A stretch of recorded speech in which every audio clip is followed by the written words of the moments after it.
We're doing Hilchos Succos. We're starting today. I got this around with it because you're not pictured right yet. Yeah, oh, thank you. But before we begin, I'll begin that Baruch Hashem this Friday I made a siyum on Sefer Shoftim, not Parsha Shoftim, Sefer Shoftim, a Navi, and that's a new book coming out in about 2 weeks, Shiur Shoftim. Having a summary. So Shiur Shoftim, Yeshua and Shoftim. Can I put it on? The big one is like very large in the picture right now. There we go. That works. Is it good? Yeah. Okay. So just don't move it. Leave it stationary. The Shoftim is if you don't go to the Shoftim. So I'll just mention one nekuda from Sefer Shoftim. There's some very interesting events that are described there. One of the more famous ones is the last two prakim, the story of Pelagish Begiva, in which the entire Shevet Binyamin, men, women, and children, were annihilated, with exception to 600 men who hid in a cave called Selarimai. And 40,000 soldiers of the Yisrael side, which were all the other tribes, were also killed in that battle. It was a terrible civil war, a lot of calamities, as we see. And the Mefarshim and Chazal explain that both sides were at fault. There was a lack of communication, meaning an entire Shevet was basically wiped out. Yeah, and 40,000 Jews were killed on the other side of the battle because of a lack of communication. It states that Bnei Yisrael didn't bother. They jumped to the gun. They were too quick in judgment. They weren't misunim badin, as it says in Pirkei Avos. They didn't bother checking out the story to get their facts straight quite well. The Ramban gives them over the head for that. And of course, the other side, Binyamin, didn't take heed in bringing them, the perpetrators, to justice. And this whole misunderstanding and miscommunication caused such there's a few other stories as well, which we see the same idea. It says that Yiftach had promised his daughter to become a korban whoever steps out of his home to become a korban, he made a neder, Gidon, and it says that Pinchas could have released him from his vow, but he said, I'm the leader, he should be coming to me, why should I come to him? And he said, well, I'm the Navi, why should I come to him, he should come to me. So they never met. Pinchas, the person who's able to revoke the vow, and him never met to revoke it, and in the end, because of that, his daughter wasn't able to get married, she had to become a korban to Hashem. So it's another story of lack of communication. And sometimes there's an element of that, and that's usually part of lack of communication, is usually because a person is not humble enough, patient enough to go through, the different steps. So anyways, the lesson from that is that simple communication and hearing the other side out and being the first one to end an argument, we discussed that in the past, can solve a lot of problems. How did that start somewhere? How did that start somewhere? Well, it's a whole story. I just said a little piece of it. Okay. It was, you get the book. Yeah. Last two chapters. Okay, Succos. We are almost about to enter 30 days before Succos. We're going to be entering it this week, right? And starting from Yadalid, it's a mitzvah to learn the laws of Succos. So there's never a sin. Azrizin makdimin lemitzvahs. Those who are quick, have alacrity, they precede the mitzvah before the mitzvah needs to begin. So we're already beginning today. The laws of Succos contains a lot of different chapters, especially for men. Women have it easy. They don't have to do lulav, they don't have to do sukkah. There's very few halachas relevant to women on Succos. In fact, for women, it's quite similar to Shavuos, where there's not that many unique halachas relevant, as opposed to Pesach, where men and women are obligated in all the chametz and matzah-related laws, so everyone has to learn everything equally. But Succos, women are exempt from lulav, women are exempt from sukkah, and therefore the main bulk of the laws that we're going to be studying, technically women are exempt from. Why do I say technically? Because according to Ashkenazi custom, that women are accustomed to fulfill the mitzvahs and say a blessing when they do so. Therefore, they also have to be knowledgeable in all the laws, otherwise they say a bracha levatala. If you're Sephardi and you follow the ruling of those who say Sephardim don't say a bracha, women don't say a bracha on any mitzvah they're exempt from, So worst comes to worst, they didn't eat in a proper sukkah. They don't have to. So it's not a big deal for them not to be knowledgeable in the laws. But if you're Ashkenazi and you say blessings and you're a woman, you have to be knowledgeable. So therefore, they too, to some level, have to be knowledgeable in these halachas. Let's begin. We're going to begin with a little bit of chassidus regarding the holiday, and then we'll jump straight into the halachas of the sukkah. We're going to first do the sukkah, and in the coming lessons, we're going to do the dalet minute. If a woman hears Kiddush in a sukkah, and she stands next to her husband in the kosher part of the sukkah and hears the Kiddush, right? And then when she goes back, sits back down, it's in a place that's not kosher. She can't make leisha b'sukkah on hamotzi, right? Correct. You can only make it if you're sitting in a kosher sukkah. Wow. Absolutely. But again, they don't have to. So there's nothing wrong with them not saying leisha b'sukkah, because they don't have to eat in a sukkah. Mm-hmm. Okay, so what does the holiday commemorate? What's it all about? Before we jump into weeks worth of laws, what is this? What is this holiday? What are we commemorating? I'm sorry, they don't have to eat in the sukkah even during the Succos, during the Yom Tov? It's nice. It's nice for them. I mean, it's nice to have the whole family together, but no, they don't have to. In my house, we have a very small sukkah, but it's like because we have an overhang that's also schach, not schach. So the women sit in the overhang, and we sit in the sukkah, and they don't know the difference. It feels like we're all under the same roofing. Right. Which we are technically, but we're under a makif and they're not.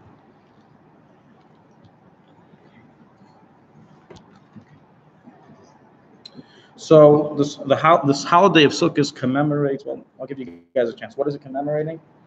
Well, one thing is a non-acre kavod or something, the protection of the desert. So in short, it's Zecher Yetzias Mitzrayim. We have two holidays commemorating the Exodus. Most people, you ask them which holiday commemorates the Exodus, they'll say Pesach.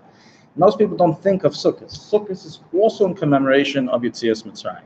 In fact, as we're going to learn, that kavanah, having that kavanah when you're sitting in the sukkah, is vital to the fulfillment of the mitzvah.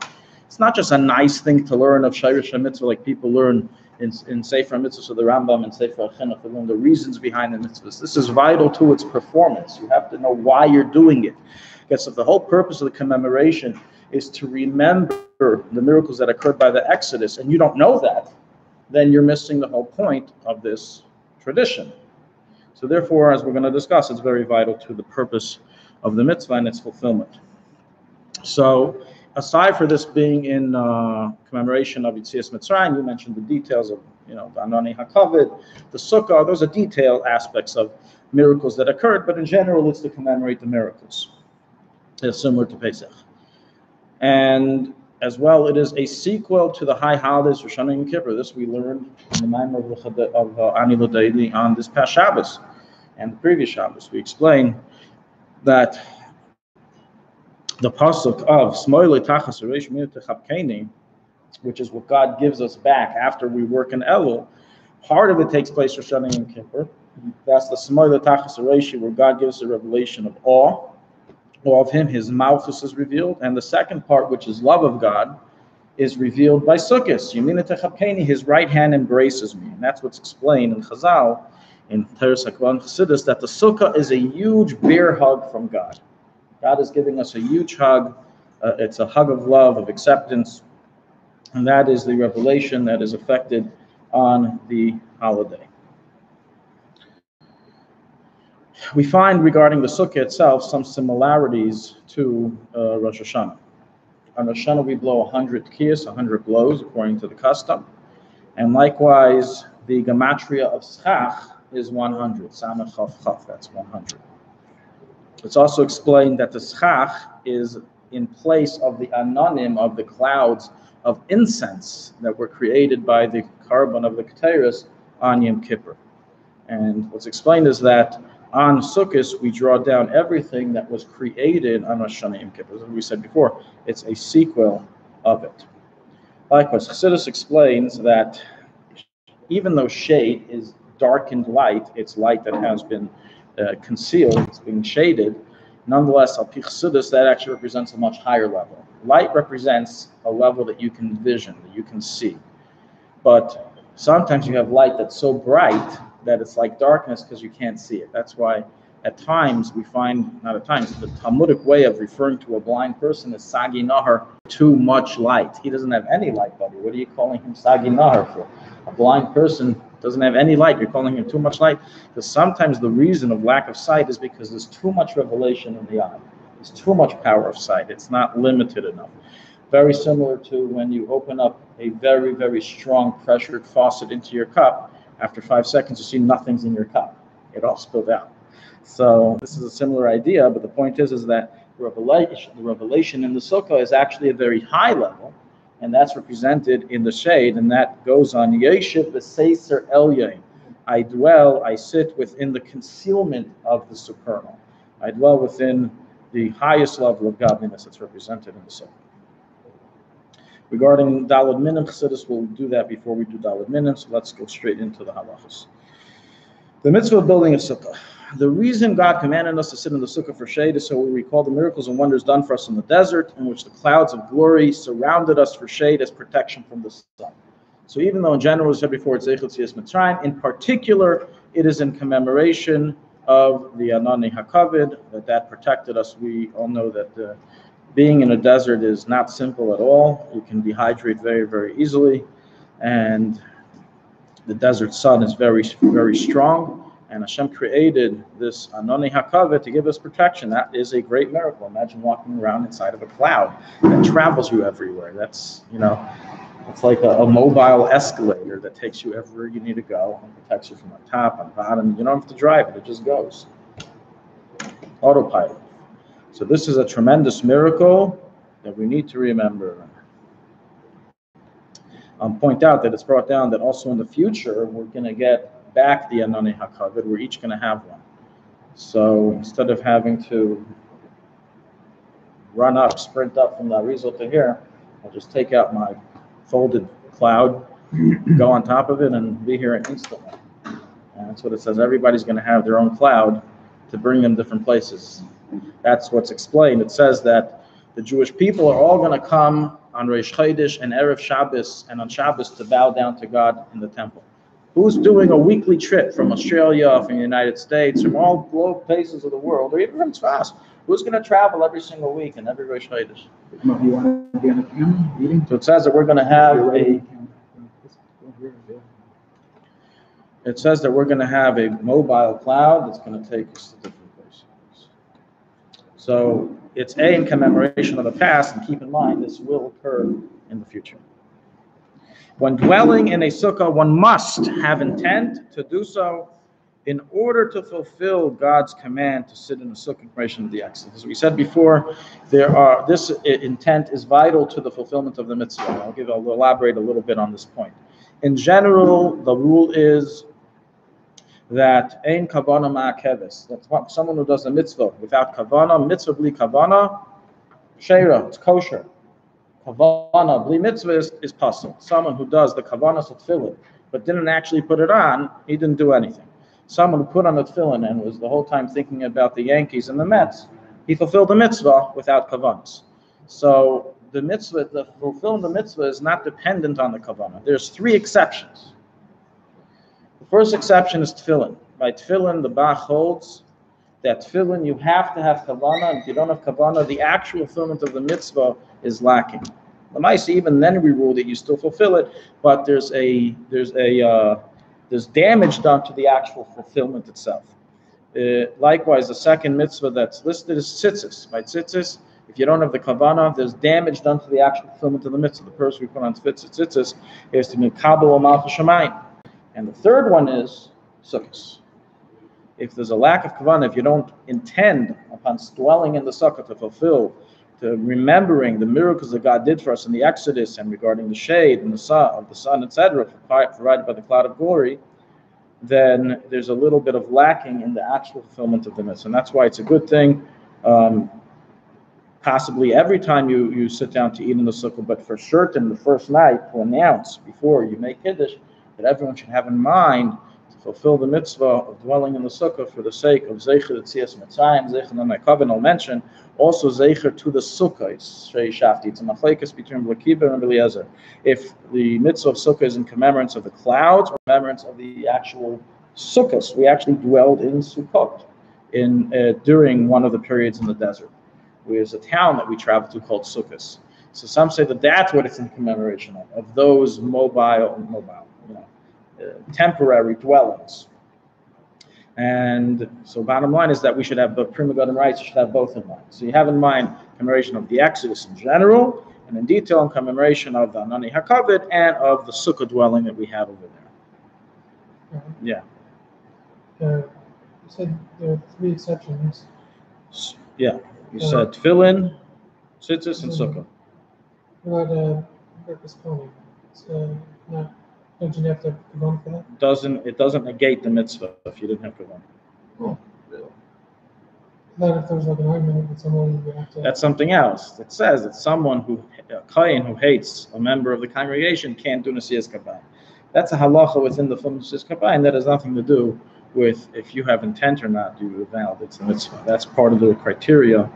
The intent means that I'm doing the Nesiyas Kabbalah for the sake of this and this. If I didn't have that in mind.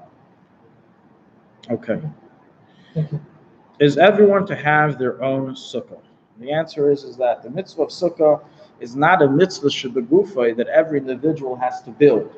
The mitzvah is to dwell in the sukkah. How you achieve that is irrelevant, whether it's your neighbors, whether it's your parents, whether it's your own. The fact is you're dwelling in the sukkah. We don't care whose sukkah it is as long as you have permission to be there. Nonetheless, it is proper for each family to build their own sukkah.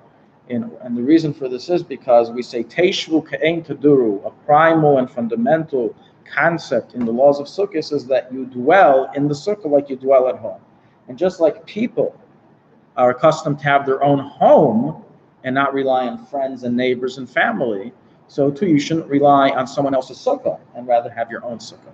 Again, this is only if it's possible. Here in Eretz HaKodesh, Baruch Hashem, most people have the ability of building their own sukkah.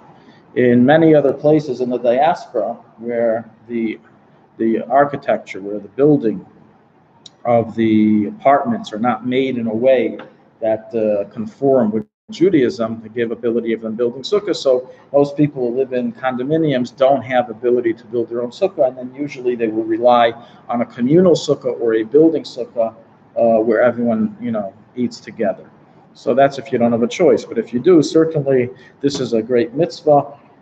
And therefore, if you're buying a new house or a new apartment, including looking out for everything else, you want to have a marble kitchen floor, you want to have beautiful toiletries. Also make sure you have a mirpeset. Also make sure that you have a porch where you can build a kosher sukkah, meaning there's not a porch on top of you that closes it off, or one that only gives you about 5 inches of space under the sky. So that's very important when a Frum Jew goes to buy an apartment, buying a house, and you have a backyard, then there's nothing to talk about. You have the backyard to build your sukkah.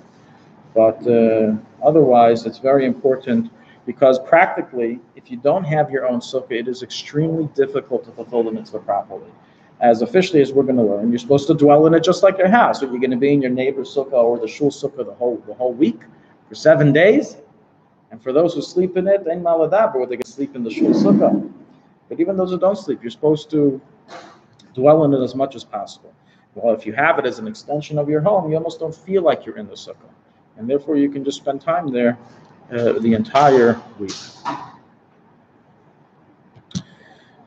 Is a shul required to build a sukkah? So even though this is not a requirement, there's no fear for them to build it, but it is a custom to do so, and this is done for the sake of guests. And as I've already mentioned, this is also done for the sake of all those who don't have the ability of building a sukkah in their homes.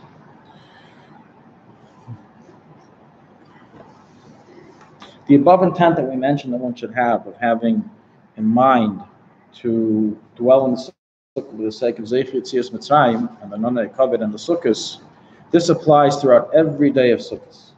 Until the last day, Hoshana Rabbah, every time you're supposed to have this kavanah. It's not just one time kavanah in the beginning and then you're done. It's every time you dwell, so it's a good idea. You can have even a sign up in the wall of your sukkah Zeicher li'tzias Mitzrayim, Zeicher l'nanei hakavod. You can even make some pictures out of it, and it's a good way for everybody to always remember. They'll see it right in front of them.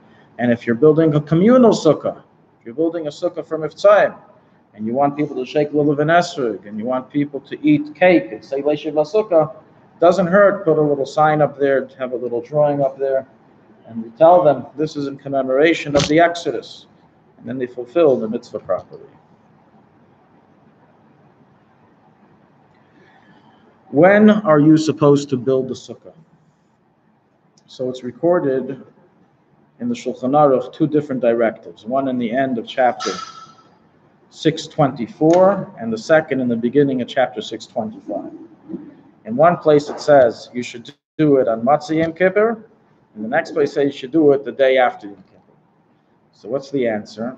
So one answer is begin building it Matzah Yom Kippur and finish it the next day. And the reason for that is that once we've left the mitzvah of Yom Kippur, we should immediately go into a new mitzvah, the mitzvah of Succos. And this is actually, in Medrash Springs, part of the ammunition that we have against the prosecuting angels on Yom Kippur. When Hashem tells them, listen, buddies, you're here making problems about the Jewish people. Go look what they're going to be doing tonight and tomorrow. The first thing they do after a day of fast, they go jump into mitzvahs. And you're here prosecuting, go get a life. Go get a job.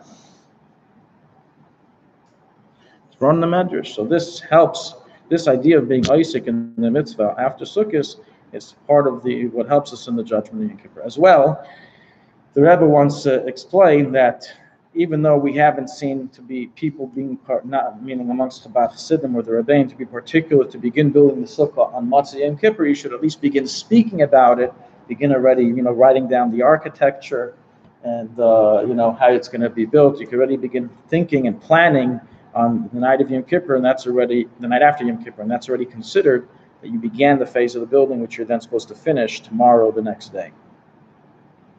It says that you're supposed to finish it after Shul, so the next day, right, which is called God's Nomen, the day after Yom Kippur, Shem Hashem. You after Shachris, you finish building your sukkah. Another simple reason for having it done right away is because we all know what happens when you leave things for last minute. You leave things for last minute, you realize, oh my gosh, this chach is puzzle, this doesn't work, this broke, let me go to the hardware store. And we see every year the hardware stores, even after they close, they get phone calls, please, can you open up, I need this, I need that. This all comes from people not preparing in advance. This is called, what the Gemara says, kat haleitzim. Kas haleitzim, those who were honest, just got out of prison or out of the army and Erev Sukkos, okay. But otherwise, everyone has to prepare in advance to make sure they have everything they need.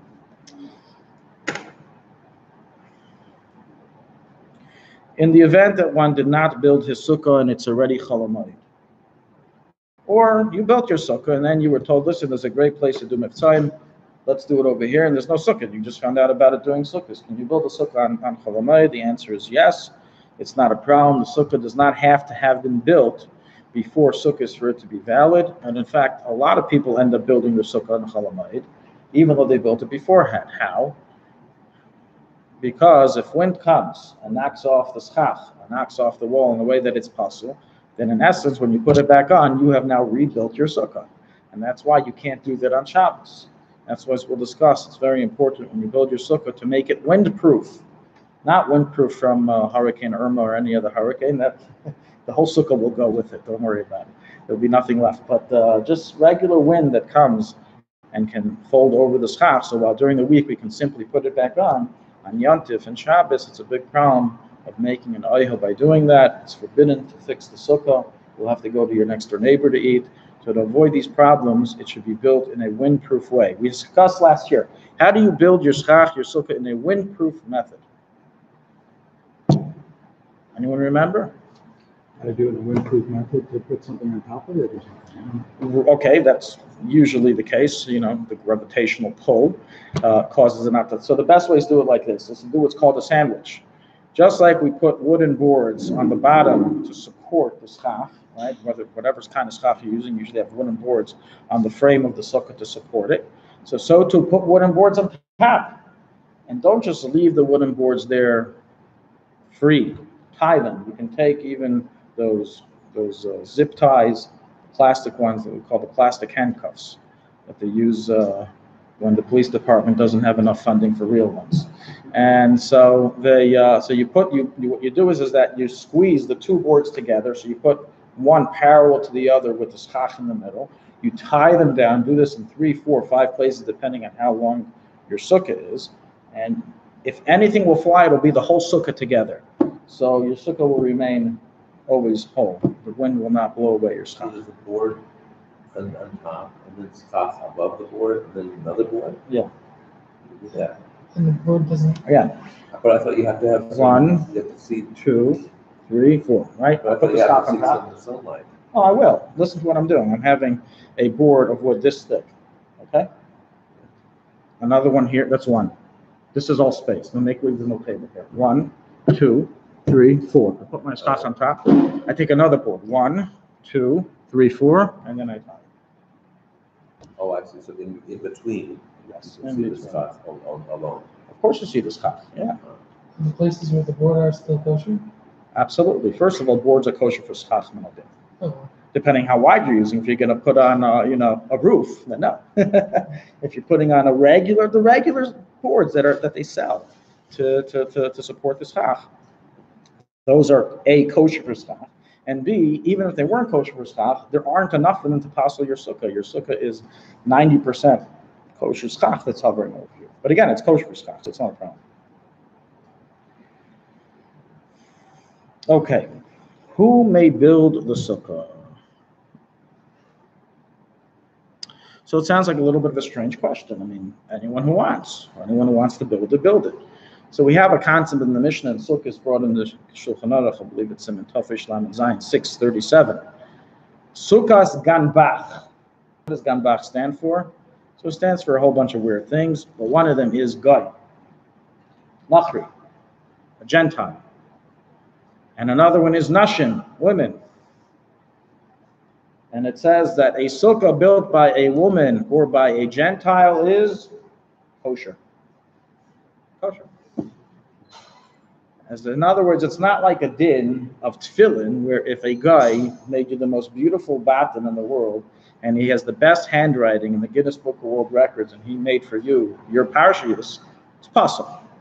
No, by sukkah we say it doesn't matter who built it, even if a guy built it, he thought he was building you an outside housing place for shade in the summer. He had no idea about Sukkot, the holiday, no clue what he's doing. He's just following orders. It's kosher. The reason for this is because the main mitzvah here is the actual dwelling in a place of shade, and therefore it makes no difference who builds the shade. In other words, like this: the purpose of tefillin is just for the mitzvah. Have you ever seen anyone put on tefillin not for the sake of the religious duty?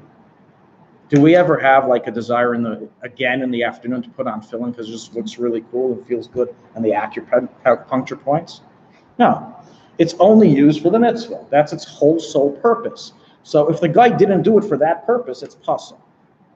However, even if he did it for that purpose, because he's not chayiv in the mitzvah. So we have a special din, as the entire existence of tefillin is a mitzvah object. However, a sukkah, its whole purpose is shade. Now, it doesn't matter if the shade is coming from a Jew, shade is coming from a Gentile who built it. The purpose is for the sake of shade, and he built it for the sake of shade. If he built it having intent that this is going to be a new home, and this is going to be the roof of a new home, then even if a Jew did it, it's possible. It makes no difference who did it. The fact that it was made as a permanent home is possible for sukkah, not because it was made by a Gentile, just because of that intent. But if it's made for temporary dwelling as shade, then it doesn't matter who built it, it remains kosher. And that's why Sukkos Ganbach is kosher. It's similar to a good example. I mean, in a good example, we see this difference of a guy doing it being kosher versus pasul. You're wearing it. Tzitzis. If a guy makes the talis, this garment itself, it's kosher. A guy's allowed to make this. This doesn't have to be made lishma by a Jew. You can buy the wool and have the whole thing manufactured by Goyim. The tzitzis manufacturing and the tying of the tzitzis, that has to be done by a Jew, because that whole essence is the mitzvah. Nonetheless, the place can point out, so writes the Bikuri Yaakov. He's one of we're going to mention his name a lot. He was an author. His name was Rabbi Yaakov Ittinger from Germany, a famous German rabbi in the 1800s. And he writes the following. And the Alter Rebbe rules in a very similar way regarding other halachas. Even though min hadin, it's kosher, that's only b'di'evet. But lichatchila, one is not to have a guy or anyone who's exempt from the mitzvah build the sukkah. Why? Because some place can hold, this is the ruling of Rabbeinu Tam, the famous German Rishon, that even by these mitzvahs, if it wasn't done, created, built by someone who's chayiv in the mitzvah, then you can't fulfill the mitzvah with it. He rules this way regarding that tzitzis cannot be tied by a woman or by a child, being that they are not chayiv in the mitzvah. And so too, I said, the same would apply regarding the sukkah. And that's how we rule the lechatchila. That's the bottom line. The lechatchila, the way we rule, especially if you want to do everything mahadran, why do something crooked when you can do it straight? Right? So the lechatchila, the lechatchila, we rule that it should be a man who's chayiv in the mitzvah, meaning excluding Gentile, excluding child below bar mitzvah, and excluding a woman from building the sukkah. However, which part of the sukkah is excluded? So they point out that it's just like by the talis, we said the talis itself can be made by anyone, even a guy, and it's only the tzitzis. So too, the walls of the sukkah can be built by anyone. It's just the schach that it should be done by a Jew. Because the schach is what makes the main kashrus of the sukkah. The main part of the sukkah is the shade, the schach. So therefore, if anyone complains, the wives and children complain, it's not fair, we don't get to do the mitzvah. What is this new Bikurai Yaakov you're bringing us? Say, no problem. We'll let you do most of the mitzvah. You can do all the walls, you can put up all the frames, and we'll just have a little bit left just to do the schach. That's all we'll do. And then they'll be happy. They think they're getting the main part of the mitzvah, and we're doing the main thing. And we fulfill our obligation.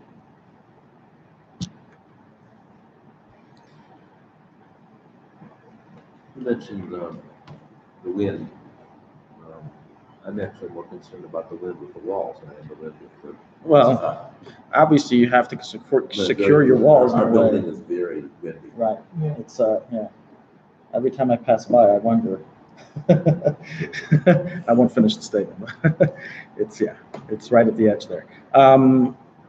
Listen, you have to secure it. If you have if you have bars in a porch, or you have any way of drilling, if you can even drill the walls, every year you bought the place, have someone come by, a Baal Malach, and he'll drill the walls into the wall of the porch, and it won't move. Because if the wind knocks down the walls, it's not a problem during the week, you fix it, but on Yantiv and Shabbos, you can't fix it. The problem. My understanding is that the porches where we have aren't usable because there's somebody above us. Well, that's why I mentioned to make sure no one's on top of you. In the parking lot is where we do those. Oh, in your building. Right. We do it in the parking lot. They move the cars back, and then where the cars. I did notice that some people have sukkahs there. Some people have porches. Sukkahs there. That's You're saying your apartment doesn't. Right. And your apartment doesn't. No. Oh wow. So I have to do the parking lot, and so what I've done up to now. I hope this is okay, because I have one of these park things, Right. billows all over the place. Right. So I'm considering that the ropes are the actual sukkah. Right. And if it billows out, as long as the ropes are solid. That's true. That is true. Lechatchila, you're not supposed to rely on that though.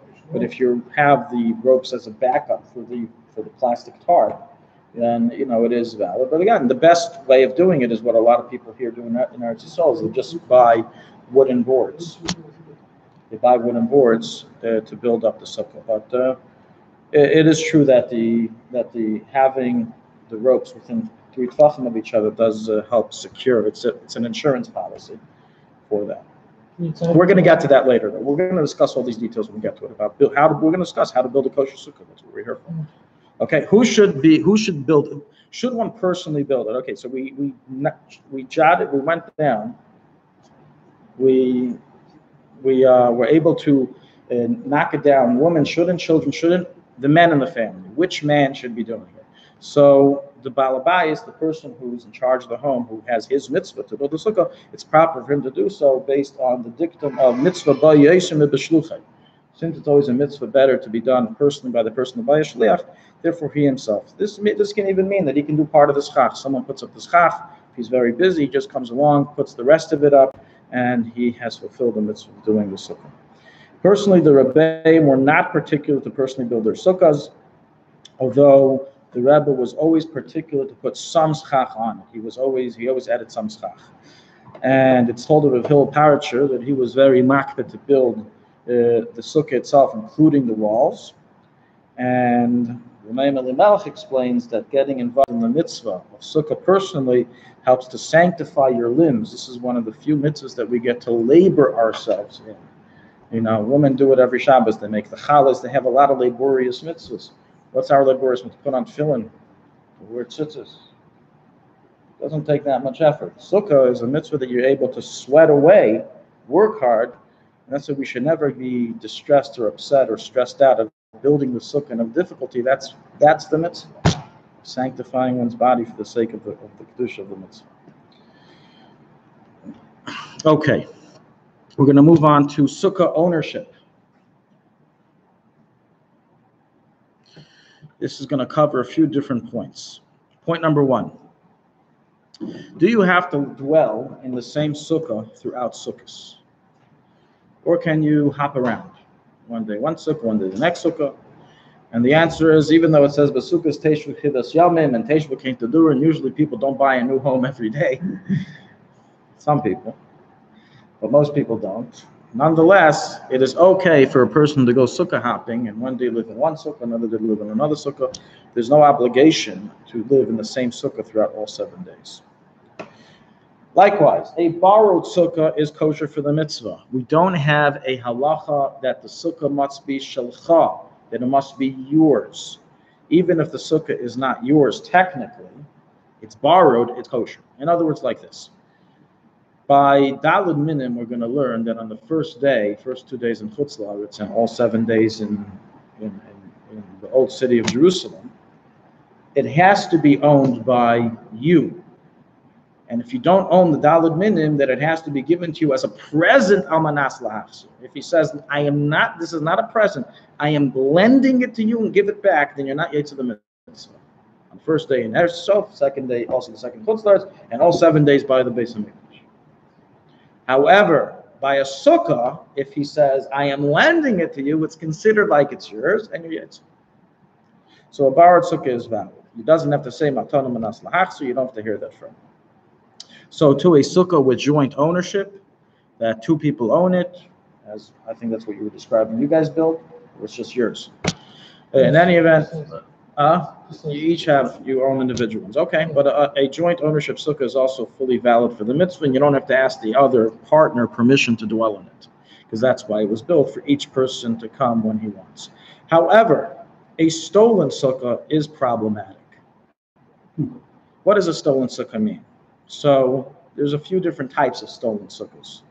One type of stolen sukkah is that you barged into someone's sukkah and you told them, get out. Either get out, I'm going to throw out all your food. So they had no choice. They were bullied out of their own sukkah, and you sat there and ate in their sukkah. Or, I'll give another example. You didn't build a sukkah, you live in your building. A neighbor of yours didn't build a sukkah. And they came to eat in your sukkah and didn't ask you permission. Now, if they knew that you're supposed to be coming for dinner at 7 o'clock, and they said, no, I came here first. I came here 6:55, and they sat down to eat their meal, and you are makbid, no? You have all these guests coming, no? You're a very nice guy. You don't mind? I would mind. You wouldn't mind. So it's stealing. He, in essence, stole his sukkah. He, in essence, stole your sukkah, right? So he seized your property. Nonetheless, the halacha is, in such a case, it's kosher. Why? Because he didn't actually steal any object. Stealing land is a concept called ein karka nigzelis. Land can't be stolen. It's not something movable that you can hide. It remains there the whole time. So yes, he bullied you out. Yes, what he's doing is wrong, but the sukkah is nonetheless kosher. However, he may not say a bracha.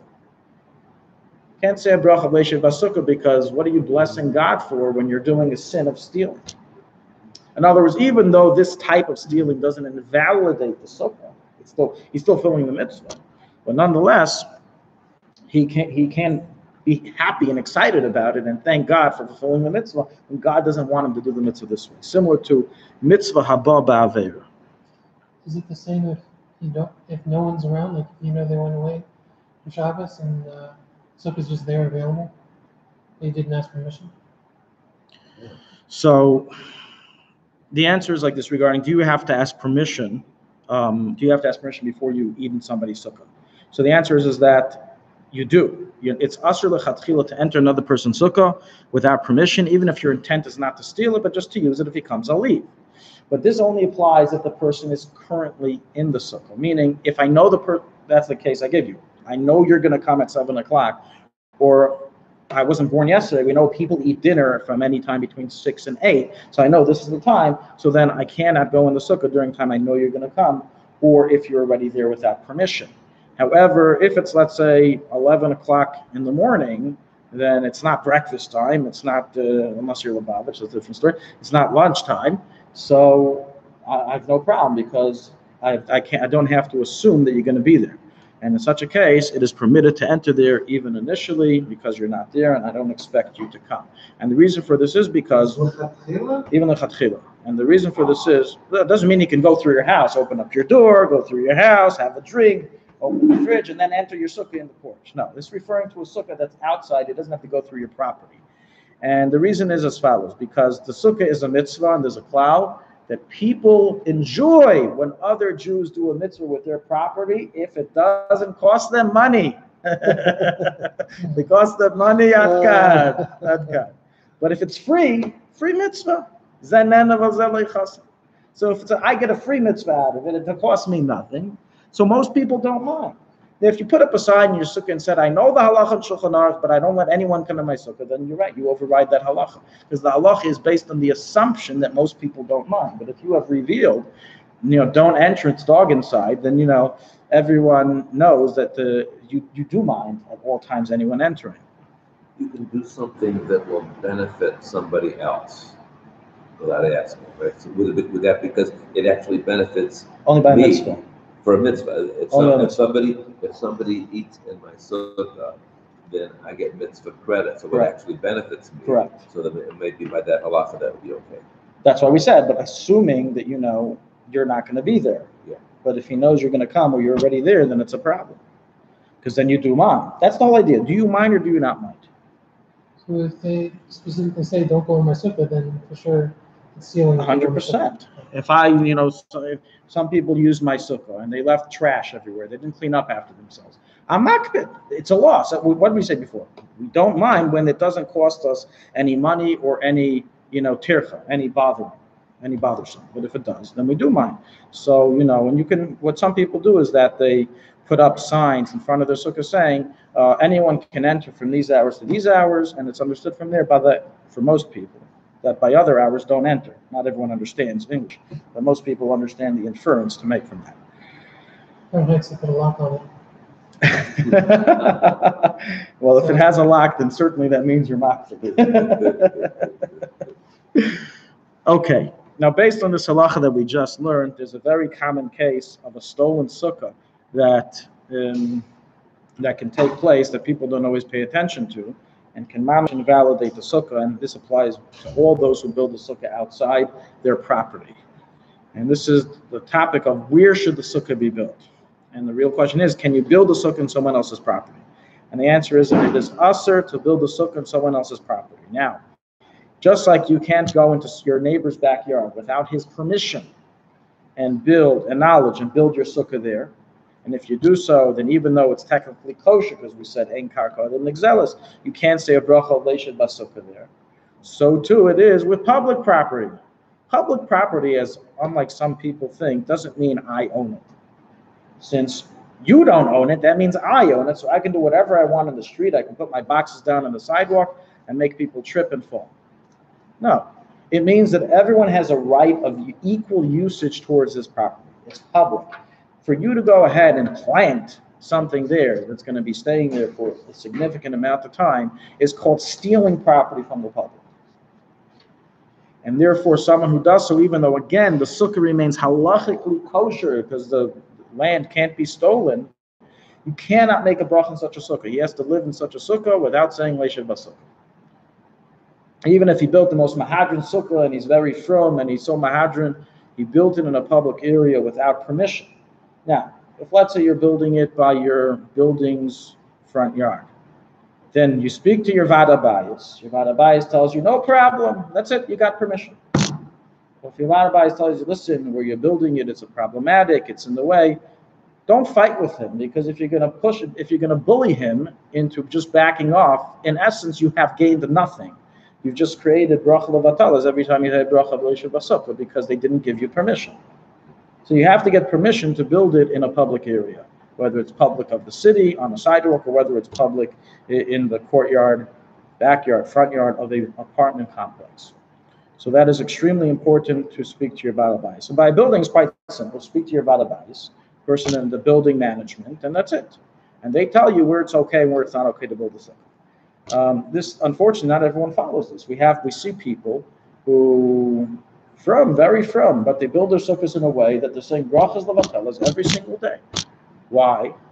For example, there is a very small entrance area into the building, and these chachamim build their sukkah in a way that leaves people about 4 inches to walk into the door, so they have to go like this and lose weight in order so they can start entering into the building. Such a person, he's stealing from the public. Now, if everyone in the building was asked, said, no, we're meichel, okay. But no one in the building is asked, and people complain, and people protest, and they couldn't care less. In one case example, the person told me, well, I've been doing this for every year. I'm like, that's really bad. That doesn't help your situation. Just because you've stolen something on a constant basis. Everything of telling a cop, you're arresting me now for stealing these socks. Do you know how many socks I've already stolen? People don't chap. It's a non-Torah, it's non-das, it's a non-Torah seichel, it's a non-Torah intellect. People don't understand that public property is not yours to do what you want. It's not first come, first serve. But that's clear in America, but in Israel, people has a different concept of public domain. That doesn't matter. They don't change halacha. That doesn't matter. In Israel, we are not meichel. They think it's like. I understand. So now you came here. You came to the shiur. Spread the light. Spread the light. Spread the halacha. Spread the Torah. You feel bad. There's a neighbor. He's building a sukkah that you can't say a bracha. What about our building where you have everyone builds in the parking lot and parking spots are owned by people? So get permission. 100% get permission. Speak to the owner of that parking spot. 100%. Do it right. Give them a phone call. Say hello. Blah blah blah blah. I tell you what the inner mistake is. In America, you need permission from the municipality to make any kind of, sukkah in public domain. Here, you don't get any permission from the municipality to give you it without any permission. 1 second. There's 2 different types of cases. One is in a building. Okay, a building is owned by the tenants of that building, the renters and the owners. They are the owners. The city has no say whatsoever. Yeah. You can't say, I'm friendly with the mayor of the city and he allowed me to build my sukkah on your parking spot. He doesn't own the parking spot. He doesn't have a right to give it to anybody. Yeah. So the building is one case. You need to get building management permission or permission from the individual who owns the plot. That's simple halacha. Yeah. Now, in a case where it's public areas, such as a sidewalk, then once again, if the municipality gives permission for people to build it, then again, that's considered permission, and it's okay. But the municipality doesn't have permission to give permission in a way that it damages the public, where it's in the worst interest of the public. For example, you have many streets in many places in Israel, especially in the old places and old cities, etc., that the sidewalks are very narrow. So if you're going to allow someone, if you, the city, are going to allow someone to build his sukkah on the sidewalk, people are all going to have to walk around on the street in order to get past. And you're entering people into a sakana, into a danger of flying cars. So who's taking that responsibility? And no city can give response. No city will ever give permission for that because they know that they will get their, suit away if they would give permission for such a thing and someone got injured. They don't take responsibility.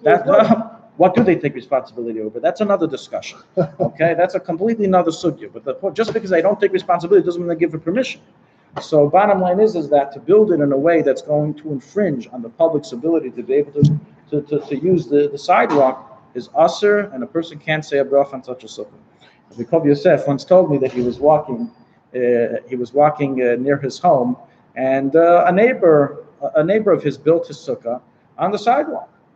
Literally on the sidewalk. There was no space left on the sidewalk. You had to go around on the street, and he saw kids and women with carriages going through, and he told them, it's very nice you're building the sukkah, but you know that the sukkahs, you can't say a bracha on it. He says, what do you mean? He said, no, you can't say a bracha on it. Your sukkah is possible for a bracha. And he didn't know what to do. He says, listen, take it down and find a different spot. It's okay, but you can't say a bracha on such a place. That's what he told him. The guy had to take down his sukkah. But these are cases that a person has to. Now the Irian Yerushalayim, what do they do, these chachamim? If you send them a complaint and say, individual so-and-so has built his sukkah on the sidewalk and people can't pass. So they send him a notice, if you don't destroy it within 15 days, we're going to come and take it down for you. Late son. Thank you. So everyone will build a sukkah and they'll get free workers to take it down. This is Chachamei Chelem. So, in the building that we're talking about, there's area where it's like shared property. It's not city property.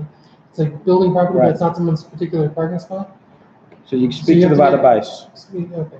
building management. So that, well, I can talk to you. Yeah. Okay. All right. In the morning. And then if you're visiting somebody else's sukkah, if they built it in the wrong spot, you don't say bracha in their sukkah. If you're visiting a sukkah and they built in a spot without permission, Right. you do not say bracha. No. So do we assume that they got permission? That's a good question. I mean, usually you can assume someone is doing something right. I mean, unless you know for certain, you don't have to assume that someone did something wrong. A Jew has a cheskes kashrus. But, if you see a sukkah in the middle of the sidewalk, blocking the passerbyer's way, then there's nothing to assume here. You know he did something wrong. So yes, you don't say a bracha in such a sukkah.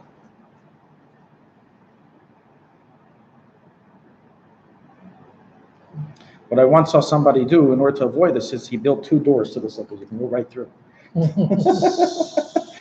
He would sit on the sides and people go right through. Where the people watch. Picture a motorcycle going through.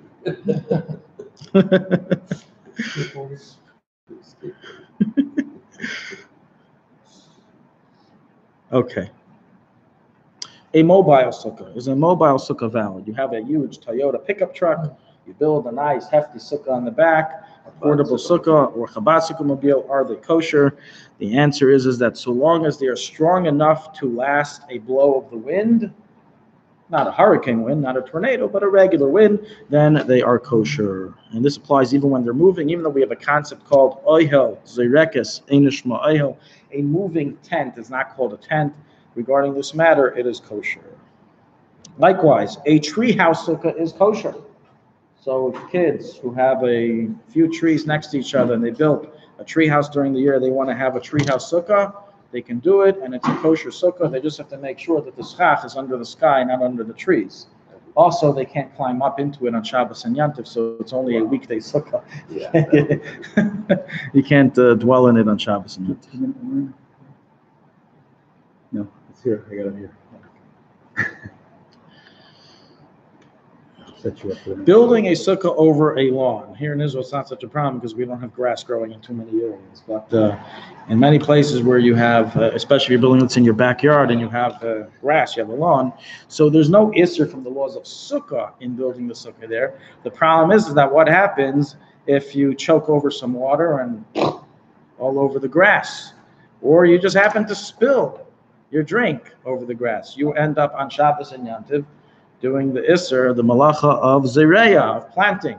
So this is why it's brought down that it's forbidden to pour liquid over grass on Shabbos and Yantiv. And due to this reason, Al Rebbe writes that a person that eats outside needs to be very careful that he doesn't spill. And for this reason, it is best not to build a sukkah over a lawn, as it's difficult to avoid this. And if you need to, simply buy a floor. You can buy a tarp, put it on the floor, on top of the grass, and that'll protect any liquid from hitting the grass itself. Let's show next week. We will continue with the dimensions of the sukkah. We will begin the chapter dealing with the actual building of the sukkah itself. That includes all of its dimensions, the laws of the walls, the laws of the schach, and so on and Do so I forth. make a mitzvah if I sleep in the sukkah or not? Do you, of course, part of the mitzvah of Teshuvah came to do